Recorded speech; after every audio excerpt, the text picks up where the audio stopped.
السلام علیکم dear listeners, کہانی گھر گھر کی چینل پر آپ سب کو خوش آمدید۔ سب سے پہلے نئے آنے والے لسنرز ہمارے چینل کو سبسکرائب کر لیں تاکہ آنے والی تمام ویڈیوز آپ کو ملیں۔ بڑھتے ہیں آج کی کہانی کی جانب۔ شادی کی پہلی رات میں اپنے حجرے عروسی میں بیٹھی تھی کہ شوہر غصے سے آیا اور میرا چہرہ تھپڑوں سے لال کر دیا اور مجھے گھسیٹ کر کمرے سے نکال دیا اور کہا، جاؤ اپنے گھر والوں کے پاس۔ میں نے شوہر پر بدکاری کا الزام لگا کر زبردستی اسے شادی کی تھی، اسی لیے میں اس رد عمل کے لیے تیار تھی، مگر مجھے معلوم نہیں تھا کہ میرا شوہر تو مجھ سے نفرت کرتا ہے اور اسی نفرت میں اس نے ایسی حرکت کی کہ میں زمین کے اندر گڑ گئی۔ شوہر نے میرا دوپٹہ کھینچ کر باہر پھینکا اور میرے ساتھ میں آنکھیں بند کیے درد سے کراہ رہی تھی۔ تبھی میرے کانوں میں آواز پڑی، جمعے کا دن ہے، جلدی سے سب نہا کر تیار ہو جاؤ۔ اور میں جو تکلیف سے نڈھال پڑی تھی، جمعے کا سن کر بے تاب ہو گئی اور جیسے تیسے خود کو گھسیٹتی اوپر والی منزل کے کمرے میں جا پہنچی، جس کی کھڑکی مین روڈ پر کھلتی تھی اور اس کھڑکی کے بالکل سامنے مسجد تھی۔ میں جلدی سے وہیں پڑی کرسی پر بیٹھ گئی اور مسجد میں آنے جانے والوں کو دیکھنے لگی۔ آج جمعہ تھا اور صرف یہی ایک دن تھا جب مجھے اس شخص کو دیکھنا نصیب ہوتا تھا جس نے میری زندگی کا رخ بدل دیا تھا۔ تھوڑی ہی دیر گزری جب جمعے کی نماز ختم ہوئی اور نمازی مسجد سے باہر نکلنے لگے، پھر وہ شخص بھی مسجد سے نکلتا دکھائی دیا اور اس کو دیکھ کر میرے بے قرار دل کو جیسے قرار آیا تھا اور میری آنکھوں سے آنسو رواں دواں ہو گئے تھے۔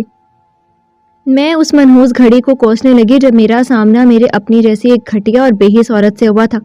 جب اس شخص کو پانے کے لیے میں نے اس عورت کے ساتھ ہاتھ ملا لیا اور بالکل بھی نہیں سوچا کہ اس کا انجام کیا ہوگا، اور میں جو یہ سمجھ رہی تھی کہ آخرکار مجھے میری منزل مل گئی، اس خوشی میں جان ہی نہیں پائی کہ میرا پالا مجھ جیسے بد کردار عورت سے پڑا تھا اور اب میں اس کے ہاتھوں کا کھلونا بننے والی تھی۔ مجھے وہ دن یاد آیا جب میں سڑک پر بیٹھی بجائے اپنی غلطیوں کا احساس کرنے کے یہ پلاننگ کر رہی تھی کہ اب کی بار میں کوئی غلطی نہیں کروں گی اور جو چاہتی ہوں وہ ہر صورت حاصل کر کے رہوں گی۔ ابھی میں انہی سوچوں میں گم تھی جب میرے پاس ایک بڑی سی گاڑی آ کر رکی۔ اس گاڑی کی چمک دمک نے میری آنکھیں خیرہ کر دیں۔ میں حیرت سے منہ کھولے گاڑی سے نکلنے والی شخصیت کو دیکھ رہی تھی۔ وہ ایک طرح دار، ماڈرن اور انتہائی حسین لڑکی تھی۔ اس کے چال ڈھال اور کپڑوں سے صاف ظاہر تھا کہ اس کے گھر میں دولت کی خوب ریل پیل ہے۔ میری آنکھوں کی حسرت اس لڑکی نے بخوبی محسوس کی تھی، تبھی وہ معنی خیزی سے مسکرائی اور بولی، لگتا ہے تمہیں امیر ہونے کی بہت خواہش ہے۔ یہ پیسہ، دولت اور شان و شوکت تمہیں بھی مل سکتی ہے اگر تم چاہو تو، بس تمہیں میرا ایک کام کرنا ہوگا۔ میں اس امیر زادی کی بات پر چونک گئی۔ وہ مجھے امیر ہونے کے لیے آفر دے رہی تھی۔ امیر ہونے کی خواہش میرے دل میں اتنی زور پکڑ چکی تھی کہ میں نے اس کے لہجے اور اس کے جملوں پر غور ہی نہیں کیا اور بس امیر ہونے کی بات سن کر فوراً سے ہاں میں سر ہلا دیا۔ میری آنکھیں چمک رہی تھی۔ تصور میں خود کو اس امیر زادے کی جگہ کھڑا ہوا دیکھ رہی تھی۔ میرے حامی بھرنے پر وہ لڑکی زور سے ہنسی تھی، یوں جیسے اسے اندازہ تھا کہ میں اس کی بات مان جاؤں گی۔ یہ دولت چیز ہی ایسی ہے جو ہم جیسے غریبوں کو اندھا کر دیتی ہے اور ہمیں صحیح غلط کی پہچان بھی نہیں رہتی۔ پھر وہ مجھے اپنے ساتھ گاڑی میں بٹھا کر اپنے گھر لے گئی۔ اس کا گھر بھی اس کی گاڑی کی طرح انتہائی عالی شان تھا۔ میں پھٹی پھٹی آنکھوں سے سب دیکھ رہی تھی۔ ایسا گھر اور ایسی شاہانہ زندگی تو میں نے بس ٹی وی ڈراموں میں ہی دیکھی تھی۔ اس لڑکی نے مجھے کمرے میں پہنچایا، پہننے کو کپڑے دی اور بولی، جاؤ نہا کر آؤ، پھر بات کرتے ہیں۔ اور جب میں نہا کر آئی تو میرا حسن دیکھ کر اس لڑکی کی آنکھوں میں بے یقینی تر آئی تھی۔ وہ میرے میلے کچیلے وجود میں چھپے حسن کو دیکھ نہیں پائی تھی اور اب جب اس نے دیکھا تو حیران ہوئی، مگر ساتھ ہی اس کی آنکھوں میں عجیب سی چمک بڑھ گئی اور وہ کہنے لگی، تم تو بہت خوبصورت ہو، اب میرا کام اور بھی آسان ہو جائے گا۔ پھر اس نے مجھے ایک لڑکے شہریار سے ملوایا جو انتہائی خوبرو اور حسین تھا۔ اس نے میرے ساتھ بہت نرمی سے بات کی تھی، بالکل نہیں لگا کہ وہ کسی غریب سے بات کر رہا ہے۔ میں ایک ملاقات میں اس کی گرویدہ ہو گئی تھی اور پھر اس لڑکی نے مجھے بتایا، یہ تمہارا شکار ہے، تم نے اس پر الزام لگانا ہے کہ اس نے تمہاری عزت پر ہاتھ ڈالا ہے، تب تمہاری اس سے شادی ہو جائے گی۔ میں منہ کھولے سن رہی تھی، مجھے یہ سمجھ ہی نہیں آئی تھی کہ وہ ایسا کیوں چاہتی ہے، اور جب میں نے اسے پوچھنے کی کوشش کی تو اس نے مجھے جھاڑ کر رکھ دیا اور بولی، اگر تمہیں امیر زیادہ چاہیے تو میرا کام کرو، ورنہ یہاں سے چلتی بنو، زیادہ گہرائی میں جانے کی ضرورت نہیں ہے۔ تو میں بھی خاموش ہو گئی، مجھے بھی بس پیسہ چاہیے تھا اور اب تو میرا اس لڑکے پر دل آ گیا تھا۔ پھر ایک روز جب گھر میں کوئی نہیں تھا تو اس لڑکی نے شہریار کو کچھ دکھانے کا بول کر گھر بلایا اور اس لڑکی کی ہدایت کے مطابق میں نے اس کے جوس میں نشے کی دوا ملا دی اور جوس کا گلاس اسے پکڑا دیا، جو اس نے لیتے ہی فوراً سے پی لیا اور کمرے میں بیٹھ کر لڑکی کا انتظار کرنے لگا جو اندر کہیں گئی تھی۔ اصل میں تو اس نے کچھ دکھانا نہیں تھا، بلکہ وہ شہریار کے بے ہوش ہونے کا انتظار کر رہی تھی، اور پھر جلد ہی شہریار کو نشہ ہونے لگا اور وہ بے ہوش ہو کر وہیں پر گر گیا۔ تب اس لڑکی نے جلدی سے مجھے اپنے کپڑے پہنائے اور مجھے بھی اس کے پاس بٹھا دیا۔ اب اس کی ہدایت کے مطابق شہریار کے ہوش میں آنے پر مجھے چیخنا چلانا تھا۔ میں وہیں بیٹھ کر اپنے پرانے وقت کو سوچنے لگی۔ میں غریب گھرانے کی لڑکی تھی، ہم 4 بہنیں تھیں اور ایک ہی بھائی تھا جو ہم بہنوں میں سب سے چھوٹا تھا۔ ہمارا ابا بہت پہلے ہی معذور ہو گیا تھا، جس کی وجہ سے ہمارے گھر میں اکثر فاقے رہتے اور غربت کی وجہ سے کوئی رشتہ دار ہم سے تعلق نہیں رکھتا تھا۔ ہم بہنوں نے جیسے تیسے میٹرک تک تعلیم حاصل کی تھی، کیونکہ ابا کو شوق تھا ہمیں پڑھانے کا۔ میٹرک کے بعد ہم بہنوں نے جیسے تیسے ٹیوشنز پڑھا کر کمانا شروع کر دیا، مگر اس سے بھی گھر کا خرچہ چلنا ناممکن تھا۔ میری بہنیں تو بہت صابر شاکر تھیں، حالات پر انہوں نے صبر کر لیا تھا، مگر مجھ میں صبر نام کی کوئی چیز نہیں تھی۔ میں تو اپنی زندگی سے ناخوش تھی اور مسلسل غربت نے مجھے بہت چڑچڑا اور بد مزاج بنا دیا تھا۔ میں بات بات پر کاٹ کھانے کو دوڑتی تھی اور جلد ہی میں اپنے گھر والوں سے بیزار ہو گئی اور گھر سے باہر سکون ڈھونڈنے لگی۔ پھر میں نے ایک پارلر میں نوکری شروع کر دی۔ انہی دنوں میری ملاقات شہباز نامی ایک لڑکے سے ہوئی جو بہت امیر تو نہیں تھا، مگر ایک اچھی کمپنی میں جاب کرتا تھا، اپنا ذاتی فلیٹ تھا اور وہاں وہ اکیلا رہتا تھا۔ میری نظر میں تو وہ بہت امیر تھا۔ میں پارلر جاتی تھی، جب اس کی نظر مجھ پر پڑی اور وہ میرے حسن پر فدا ہو گیا اور میرے آگے پیچھے منڈلانے لگا۔ شروع میں تو بہت گھبرائی تھی میں، مگر چونکہ اپنے گھر سے بیزار ہو چکی تھی اور کسی امیر زادے کی دلہن بننے کی خواہش میرے دل میں زور پکڑ چکی تھی، اس لیے جلد ہی میں بھی شہباز کی طرف متوجہ ہو گئی، اور پھر کب ہمارے درمیان پسندیدگی کے سلسلے شروع ہوئے کچھ پتہ نہیں چلا، اور ہمارے درمیان محبت پروان چڑھنے لگی۔ اور تب میں نے شہباز سے کہا کہ وہ ہمارے گھر رشتہ بھیجے، اب مجھ سے نہیں رہا جاتا، میں شادی کرنا چاہتی ہوں۔ میری بات پر شہباز بولا کہ میرے گھر والے نہیں مانیں گے، وہ مجھ سے پہلے میری بہنوں کی شادیاں کرنا چاہتے ہیں اور میں بھی تمہارے بغیر نہیں رہ سکتا، مگر میرے گھر والے جب تک میری بہنوں کی شادی نہیں ہو جاتی میری شادی کا نام بھی نہیں لیں گے۔ اب ایک ہی راستہ بچا ہے، ہم دونوں بھاگ کر شادی کر لیتے ہیں۔ اور میں اس کی محبت میں اتنی اندھی ہو چکی تھی اور خوشحال زندگی کی چاہت میرے دل میں اتنی زور پکڑ چکی تھی کہ میں نے اپنے ماں باپ کی عزت کی پرواہ بھی نہیں کی اور شہباز کے ساتھ گھر سے بھاگ گئی۔ وہ مجھے سیدھا اپنے فلیٹ پر لایا تھا۔ فلیٹ پر پہنچتے ہی میں نے اسے نکاح کا کہا، مگر اس نے کچھ دن صبر کرنے کو کہا اور کچھ دنوں میں محبت کے نام پر شہباز نے میرے ساتھ ہر حد پار کر لی۔ ایک ہفتے کے بعد جب میں نے اسے دوبارہ نکاح کرنے کا کہا تو وہ مجھے اپنے ساتھ ایک دور دراز کے مقام پر واقع ایک ڈھابے پر لے گیا، جہاں مجھے بٹھایا اور بولا کہ تم یہیں میرا انتظار کرو، میں ابھی آتا ہوں، اور پھر وہاں سے چلا گیا۔ دوپہر سے شام ہو گئی اور شام سے رات شہباز نے نہ آنا تھا اور نہ ہی وہ واپس آیا، اور تب میں ہوش کی دنیا میں آئی تھی۔ اس کو مجھ سے پیار نہیں تھا، اسے صرف میرا جسم چاہیے تھا، اور ایک ہفتے میں اس نے خوب اپنی پیاس بجھائی تھی، اور اب جب میں اس کے سر پر سوار ہو رہی تھی تو اس نے یہ بوجھ اپنے سر سے اتار پھینکا تھا۔ ظاہر ہے مجھ جیسی بھاگی ہوئی لڑکیوں کے ساتھ یہی ہوتا ہے جو میرے ساتھ ہوا تھا، مگر اس روز بھی میں نے ہوش کے ناخن نہیں لیا اور نہ ہی یہ احساس کیا کہ میں نے اپنے ماں باپ کا دل دکھایا ہے اور اس کا صلہ مجھے مل رہا ہے، بلکہ میں نے یہ سوچا کہ جلد بازی اور بے صبری میں نے غلط بندے کا انتخاب کر لیا۔ اگر میں تھوڑا اور انتظار کرتی تو مجھے کوئی بہترین ساتھی مل جاتا اور میں اس کی دلہن بن جاتی۔ مجھے اپنے حسن کا اندازہ تھا۔ اب میں تل ملا رہی تھی، دل ہی دل میں شہباز کو گالیاں اور کوسنے دیتی۔ میں وہاں سے دور ہونے لگی کیونکہ ڈھابے پر بیٹھے مرد مجھے عجیب عجیب نظروں سے گھور رہے تھے، اور ان بھیڑیے نما مردوں سے بچنے کے لیے میں نے ان سڑکوں پر بیٹھنا شروع کر دیا جہاں ہر وقت ٹریفک رواں دواں ہوتی تھی، اور ایسے سڑک پر مجھے اپنی عزت خراب ہونے کا کوئی ڈر نہیں تھا۔ پہلے ہی اس ذلیل شخص نے محبت کے نام پر مجھے خوب لوٹا تھا، مگر میں اس سے زیادہ گھٹیا تھی۔ اتنا کچھ ہو جانے کے باوجود بھی نہیں سدھری اور آگے کی منصوبہ بندی کرنے لگی، اور تبھی مجھے وہ لڑکی ملی۔ مجھے سڑکوں پر بیٹھے اور رولتے ایک ہفتہ ہو گیا تھا، اسی لیے میری حالت خراب ہو چکی تھی۔ میرے کپڑے پھٹ گئے تھے اور دھول مٹی سے بھر چکے تھے۔ جو بھی مجھے دیکھتا انتہائی بدبودار مانگنے والی سمجھتا تھا، مگر شاید اس لڑکی کو میری پہچان ہو گئی تھی، اور اب اس لڑکی کے کہنے کے مطابق میں بہت جلد امیر ہونے والی تھی اور میری زندگی کے دن پھیرنے والا شخص میرے سامنے پڑا تھا۔ اس کے اتنے قریب ہونے پر میرے دل کی دھڑکن عجیب انداز میں بڑھنے لگی تھی۔ میں اپنی اس حالت پر خود ہی حیران ہو رہی تھی۔ تو کیا میرا اس شخص پر دل آ گیا تھا؟ وہ تھا بھی تو اتنا حسین۔ وہ پھر جب مسکرا کر بات کرتا تو اگلے بندے کا دل موہ لیتا تھا۔ تھوڑی دیر گزری کہ شہریار ہوش میں آنے لگا تھا اور اس لڑکی کی ہدایت کے مطابق مجھے اسی وقت رونا دھونا ڈالنا تھا۔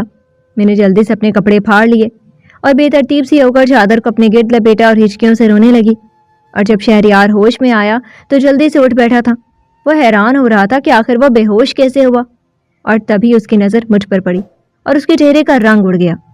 اسے سمجھنے میں دیر نہیں لگی تھی کہ کچھ تھا جو غلط ہوا تھا۔ پھر اس سے پہلے کہ وہ کچھ کہتا میں نے زور زور سے چیخنا شروع کر دیا، اور یہی وہ وقت تھا جب وہ لڑکی اپنے گھر والوں کے ساتھ کمرے میں داخل ہوئی جو جانے کب واپس آئے تھے۔ اس نے آتے ہی چیخنا اور رونا شروع کر دیا۔ اس کے گھر والے بھی میرا حلیہ اور شہریار کو میرے پاس کھڑا دیکھ چکے تھے اور یہی سمجھے کہ شہریار نے گھر کے ملازمہ کی عزت پر ہاتھ ڈالا ہے۔ وہ لڑکی رو کر کہنے لگی، میں ایسے شخص سے شادی نہیں کر سکتی جو اپنی ہوس میں ملازمین کو بھی نہیں بخشتا۔ شہریار بوکھلا چکا تھا۔ وہ اپنی صفائی میں کچھ کہنا چاہتا تھا مگر کسی نے اسے بولنے کا موقع ہی نہیں دیا۔ سب اسے بہت ذلیل کر رہے تھے، اور اس شور شرابے میں مجھے معلوم ہوا کہ شہریار اس لڑکی کا منگیتر اور چچازاد کزن ہے۔ تب میں حیرت سے منہ کھولے اس لڑکی کی طرف دیکھنے لگی۔ گھر والے شہریار کو گھر سے دھکے دے کر نکالنا چاہتے تھے۔ تب بھی وہ لڑکی بولی، یہ ایسے نہیں جا سکتا، اس نے جس لڑکی کی زندگی خراب کی ہے اسے اس لڑکی کو اپنی زندگی میں شامل کرنا ہوگا۔ میں اسے اپنی ذمہ داری پر یہاں لائی تھی مگر اس نے اس کی زندگی خراب کر دی۔ اس شور شرابے میں کسی نے شہریار کے والدین کو بھی بلا لیا، اور جب وہ یہاں آئے اور انہیں حقیقت کا پتہ چلا تو انہوں نے بھی یہی کہا کہ شہریار نے جو حرکت کی ہے اس کے بعد اسے اس لڑکی کو اپنا نام دینا ہوگا۔ اور پھر دیکھتے ہی دیکھتے میرا شہریار کے ساتھ نکاح ہوا اور میں شہریار کی دلہن بن کر اس کے عالی شان گھر میں پہنچ گئی۔ اور جب نکاح اور شادی کے معاملات چل رہے تھے تب میں نے اس لڑکی کی ایک کال سن لی اور سب جان لیا کہ اس نے یہ سب کیوں کیا ہے، مگر میں خاموش رہی۔ مجھے شہریار مل رہا تھا، میرے لیے اتنا ہی بہت تھا۔ مجھے تو اپنی قسمت پر یقین نہیں آ رہا تھا کہ اتنی جلدی میری زندگی کے دن پھر جائیں گے۔ میں دل ہی دل میں اس لڑکی کی چالاکی پر داد دینے لگی۔ اس نے بالکل ٹھیک ہی کہا تھا۔ اس کی بات مان کر ہی مجھے بیٹھے بٹھائے اتنا حسین شوہر مل گیا تھا جو حسین بھی تھا اور امیر بھی۔ شہریار کے گھر والوں نے میرا استقبال نہیں کیا تھا بلکہ گھر لاتے ہی مجھے شہریار کے کمرے میں پہنچا دیا تھا۔ ظاہر ہے جن حالات میں ہماری شادی ہوئی تھی کوئی کیسے خوش ہو سکتا تھا۔ اور پھر اس کی ماں تو اپنے برابر کی لڑکی کو اپنی بہو بنانے والی تھی اور اس لڑکی کی ملازمہ اس کی بہو بن کر آ گئی تھی۔ اب ایسے میں وہ کیسے مجھے برداشت کرتی؟ مگر مجھے کسی کی پرواہ نہیں تھی۔ مجھے شہریار مل گیا تھا، میرے لیے اتنا ہی کافی تھا۔ میں خود کو ہواؤں میں اڑتا محسوس کر رہی تھی۔ شہریار خطرناک حد تک خاموش ہو چکا تھا۔ اس کی خاموشی کسی طوفان کا پیش خیمہ لگ رہی تھی، مگر میں نے اس بات کی بھی پرواہ نہیں کی تھی اور اپنے انجام سے بے خبر شہریار کا ساتھ پانے کے لیے بےتاب ہو رہی تھی۔ مجھے لگا تھا کہ ابھی شہریار کمرے میں آئے گا، مجھ سے معافی مانگے گا کہ نشے کی حالت میں اسے جو ہوا تھا وہ اس پر شرمندہ ہے، اور پھر بہت محبت سے میرا ہاتھ تھام کر اپنی نئی زندگی کی شروعات کرے گا، مگر ایسا کچھ نہیں ہوا۔ شہریار کمرے میں آیا اور اس نے آتے ہی مجھ پر تھپڑوں کی بارش شروع کر دی اور چیخ کر بولا، تمہیں کیا لگا تھا کہ تم مجھے اپنے جال میں پھنسا لو گی؟ تم نے میرے گھر والوں کو، میری منگیتر کو مجھ سے بدزن کر دیا ہے، مگر مجھے بیوقوف نہیں بنا سکتی۔ میں ساری کہانی سمجھ گیا ہوں۔ تم نے جان بوجھ کر جوس میں کچھ ملایا تھا تاکہ مجھ پر الزام لگا سکو۔ میں نے پہلے ہی دن تمہاری آنکھوں میں دولت کی بھوک دیکھی تھی، مگر مجھے اندازہ نہیں تھا کہ تم دولت پانے کے لیے اتنی گر جاؤ گی کہ لوگوں کے گھروں میں آگ لگاؤ گی۔ میری خوشیاں چھین لینے کے بعد تمہیں لگ رہا ہے کہ تمہیں خوشیاں مل جائیں گی، تو یہ تمہاری بھول ہے۔ میں تمہاری زندگی اجیرن بنا دوں گا اور تمہارا وہ حشر کروں گا کہ تم ساری زندگی یاد رکھو گی۔ اس کے بعد شہریار نے مجھے بہت مارا، بری طرح ذلیل کیا اور دھکے دے کر کمرے سے نکال دیا۔ شور شرابہ سن کر اس کی ماں دوڑی آئی اور شہریار سے بولی کہ تم یہ کیا تماشا لگا رہے ہو؟ پہلے تم نے ہماری عزت کا جنازہ نکال دیا، ابھی بھی تمہارے دل میں ٹھنڈ نہیں پڑی؟ تو اپنی ماں کی بات سن کر شہریار بولا، نہیں ہے مجھے آپ سب کی پرواہ، اور نہ ہی میں آپ کی عزت کو بچانے کی کوشش کروں گا، کیونکہ آپ لوگوں نے بھی میری بات سننے کی کوشش نہیں کی، اور جو اس لڑکی نے کہا وہ سچ مان لیا۔ مجھ سے تو کسی نے پوچھا ہی نہیں کہ آیا جو کچھ ہو رہا ہے وہ سچ ہے بھی یا نہیں۔ شہریار کی بات پر اس کی ماں چونک گئی اور بولی، تم ایسا کیوں کہہ رہے ہو؟ تب شہریار بولا، یہ ساری اس لڑکی کی پلاننگ ہے۔ اس نے دولت پانے کے لیے مجھ سے شادی کی، مجھ پر الزام لگایا، اور آپ سب بھی اس کی باتوں میں آ گئے۔ اس نے مجھے نشے والا جوس پلایا تھا، اور اب میں اس کا وہ حشر کروں گا نہ میں اس کو اپناؤں گا اور نہ ہی اس کو طلاق دوں گا۔ یہ ساری زندگی ایسے ہی رہے گی، اور خبردار میرے معاملے میں کوئی نہ بولے، ورنہ مجھ سے برا کوئی نہیں ہوگا۔ شہریار کے عزائم خطرناک تھے، مگر اس سب نے میرے مردہ ضمیر کو جگا دیا تھا۔ شہریار کی نفرت نے مجھے میرا اصل روپ دکھایا، جو اتنا بھیانک تھا کہ میں خود بھی ڈر گئی۔ میں شرم سے زمین میں گڑ چکی تھی۔ آج مجھے احساس ہو رہا تھا کہ میں دولت کی بھوک میں اس حد تک گر گئی تھی کہ مجھے صحیح غلط کی پہچان بھی نہیں رہی تھی۔ وہ ٹھیک ہی تو کہہ رہا تھا، میں بس گھروں کو برباد کرنا جانتی ہوں۔ پہلے میں نے اپنے ماں باپ کا گھر برباد کیا، پھر میں نے اپنی عزت خراب کی، اور اب شہریار کی زندگی سے بھی کھیلا۔ مگر یہ سچ نہیں تھا کہ صرف میں ہی اس کی زندگی خراب کرنے والی تھی، لیکن اس وقت میں کچھ بھی نہیں بولی۔ میرا ضمیر مجھے جھنجھوڑ رہا تھا، مجھے خود سے نفرت ہونے لگی۔ آگہی کا عذاب اتنا سخت تھا کہ میں سہ نہیں پا رہی تھی۔ انہوں نے مجھے وہیں کھڑا رہنے دیا اور خود کمروں میں چلے گئے تھے، اور یہ ذلت میری آنکھیں کھولنے کے لیے کافی زیادہ تھی۔ لہٰذا جب سارے گھر والے سونے کے لیے چلے گئے تو میں نے خاموشی سے وہ گھر چھوڑا اور اس علاقے کے پاس ایک مدرسے میں چلی گئی۔ اب میں اس مدرسے میں رہتی ہوں، اس مدرسے کی صفائیاں کرتی ہوں، اور بدلے میں مجھے 2 وقت کی روٹی مل جاتی ہے۔ میرے گناہوں کی مجھے بہت بڑی سزا ملی تھی۔ میرا ضمیر ہر وقت مجھے ملامت کرتا ہے۔ میں روتی تھی، اپنے والدین کو یاد کرتی تھی اور شہریار کی نفرت کو یاد کر کے خوب اذیت جھیلتی تھی۔ مجھے کینسر ہو گیا تھا اور میں اب تڑپ تڑپ کر اپنی زندگی کے دن پورے کر رہی تھی۔ اس مدرسے کے سامنے ایک بڑی مسجد تھی۔ شہریار جمعے کی نماز وہاں پڑھنے آتا تھا اور میں ہر جمعے پیاسی نگاہوں سے اس کو دیکھا کرتی تھی۔ وہ میرا شوہر تھا اور میں اس سے محبت کرنے لگی تھی، مگر میرا اس پر کوئی حق نہیں تھا۔ میں نے اس کا دل توڑا تھا اور اس کے لیے ضروری تھا کہ میں اس سے دور ہی رہتی۔ پھر ایک روز مدرسے میں پڑھانے والی ایک باجی نے میرا شہریار کو دیکھنا محسوس کر لیا۔ اس نے مجھے بتایا کہ اس لڑکی کی اب شادی ہونے والی ہے۔ اس کی پہلے بھی منگنی ہوئی تھی، مگر کسی وجہ سے اس کے منگیتر کے ساتھ اس کا رشتہ ختم ہو گیا اور کہیں اور اس کی شادی ہو گئی۔ مگر اب سنا ہے سارے مسئلے مسائل دور ہو گئے ہیں، وہ پھر سے اپنی منگیتر کے ساتھ شادی کر رہا ہے۔ یہ سن کر میرے چہرے کا رنگ اڑا اور میری حالت عجیب ہو گئی تھی۔ شہریار کہیں بھی شادی کر لیتا مگر اپنی منگیتر سے نہیں، کیونکہ میں اس لڑکی کی اصلیت جان گئی تھی۔ تو پھر اب وہ کس مقصد سے شادی کر رہی تھی؟ اس وقت تو میرا اپنا بھی مقصد تھا، اس لیے میں نے اس کے کسی بھی معاملے میں دخل اندازی نہیں کی۔ مجھے تو بس شہریار چاہیے تھا۔ مگر اب میری آنکھیں کھل چکی تھیں اور میں شہریار کو دوبارہ اس دھوکے میں نہیں پڑنے دینا چاہتی تھی۔ اس لیے میں نے مدرسے والی باجی سے منت کی کہ وہ میرا ایک کام کر دیں، وہ میرا ایک پیغام شہریار تک پہنچائیں۔ تو باجی بہت حیران ہوئی۔ تب میں نے اسے اپنے اور شہریار کے رشتے کے متعلق بتایا اور ساتھ ہی کہا کہ میں بعد میں اپنی زندگی کے بارے میں بتاؤں گی، ابھی آپ میرا یہ کام کریں۔ اور پھر میں نے کاغذ پر ساری حقیقت لکھ کر باجی کے ذریعے شہریار تک پہنچائی۔ میں نے اسے بتا دیا کہ اس کی منگیتر نے ہی مجھے یہ سب کرنے کو کہا تھا، اور جب اس نے پلان بنایا اور مجھے شامل کیا تھا تب میں نہیں جانتی تھی کہ شہریار اس کا منگیتر ہے۔ وہ لڑکی اسد نامی لڑکے سے پیار کرتی تھی اور محبت میں بہت آگے تک بڑھ گئی تھی اور اسے شادی کا سوچ رہی تھی، مگر انہی دنوں شہریار نے اس لڑکے کو گرفتار کروایا اور جیل کے سلاخوں میں بند کرا دیا، کیونکہ وہ اسمگلر تھا۔ یقیناً شہریار نے اس کے اعمال کی وجہ سے اسے پولیس کے حوالے کیا تھا، مگر اس کی کزن کو یہی لگا کہ شہریار نے جان بوجھ کر اس کی محبت اس سے جدا کی ہے اور اب خود اس سے شادی کرنا چاہتا ہے۔ تب وہ بدلے کی آگ میں جلنے لگی اور اس نے اتنا بڑا قدم اٹھایا کہ ایک تو شہریار کے کردار کو داغدار کیا، اس پر الزام لگائے، اور پھر اس کے ایک انتہائی معمولی اور غریب لڑکی کے ساتھ شادی بھی کروا دی۔ اس نے ایک تیر سے 2 شکار کیے تھے کہ اگر شہریار بھڑکتا بھی تو اسی لڑکی پر بھڑکتا۔ پھر آخر میں نے لکھا، میں نہیں جانتی اب دوبارہ ایسا کیا ہوا ہے کہ پھر سے آپ اپنی منگیتر کے ساتھ شادی کر رہے ہیں، مگر میں اتنا بتا دوں، آپ کے کردار پر کیچڑ اچھالنے والی وہی تھی۔ میں بس اتنا ہی چاہتی ہوں کہ آپ اس سے شادی نہ کرو، بلکہ کسی ایسی لڑکی کے ساتھ شادی کرو جو آپ کی طرح مخلص اور وفادار ہو اور دل سے آپ کے ساتھ رشتہ نبھانا چاہے، جبکہ وہ لڑکی تو آپ سے نفرت کرتی ہے اور آپ کے ساتھ کبھی بھی خوش نہیں رہ سکتی۔ اور اس بار میں سچ کہہ رہی ہوں، میں زندگی کی آخری سانسیں گن رہی ہوں، اس لیے جھوٹ نہیں بول سکتی، اور اپنے ضمیر کے آگے شرمندہ ہوں جو کچھ میں کر چکی ہوں۔ وہ خط شہریار نے پڑھا اور باجی سے میرے بارے میں پوچھا۔ باجی نے شہریار کو بتا دیا کہ میں مدرسے میں رہتی ہوں اور کینسر سے لڑ رہی ہوں۔ تب شہریار نے باجی کو کہا کہ میں اگر چاہوں تو گھر واپس آ سکتی ہوں، مگر میں نہیں گئی۔ میرے لیے اتنا ہی بہت تھا کہ شہریار اور ہر وہ بندہ مجھے معاف کر دے جن کا میں نے دل دکھایا تھا۔